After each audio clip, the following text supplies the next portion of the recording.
ట్యాక్సీలు కట్టే సామాన్యుడు, middle class, below middle class ఆర్థికంగా ఉన్న వాళ్ళందరూ కూడా నార్మల్ స్కూల్స్లో వాళ్ళకి ఎలా తెలియకపోతున్నారు. ఇంకా దరిద్రం ఏంటంటే ఈ ఫీజు రింబర్స్మెంట్లు ఇవ్వకుండా ప్రైవేట్ స్కూల్స్కి పంపించి అక్కడ వాళ్ళకి కట్టకుండా వాళ్ళతో ఇబ్బంది పెడతారు. సో ఇక్కడ ప్రతి వాడిని కూడా స్ట్రగుల్ చేయడానికి ట్రై చేస్తారు తప్ప ఇక్కడ ఎవరిని కూడా అసలు వాళ్ళ ఎడ్యుకేషన్ పాయింట్ ఆఫ్ వ్యూలో డెవలప్ చేయాలన్న ఆలోచన ఏ ఒక్కడికి కూడా లేదు. ఎందుకంటే మెయిన్ అందరూ కూడా ఒక రాజకీయ నాయకుడిని కానీ ఎవరైనా క్వశ్చన్ చేసేది ఒక చదువుకున్న క్వశ్చన్ చేస్తాడు. వాడిని చదువు లేకుండా చేస్తే, వాడికి ఆర్థికంగా బతకడం లేకుండా చేస్తే వాడు ఏం అడగలుగుతాడు, ఏం చేయగలుగుతాడు? ఏం చేయలేడు.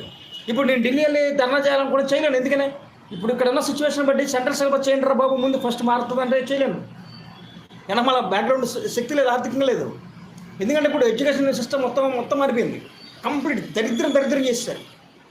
అసలు ఒక బీటెక్ అయిపోయిన కుర్రోడు బయటకు వచ్చి ఇండివిజువల్గా బతకలేని క్యాపబిలిటీ, అంటే వాడు మెకానికల్ చదువు లేకపోతే ఏదైనా చేసి ఇండివిజువల్గా వాడి సబ్జెక్ట్ మీద వాడు టాలెంట్గా బతకలేని పరిస్థితి తీసుకొచ్చారు. అంటే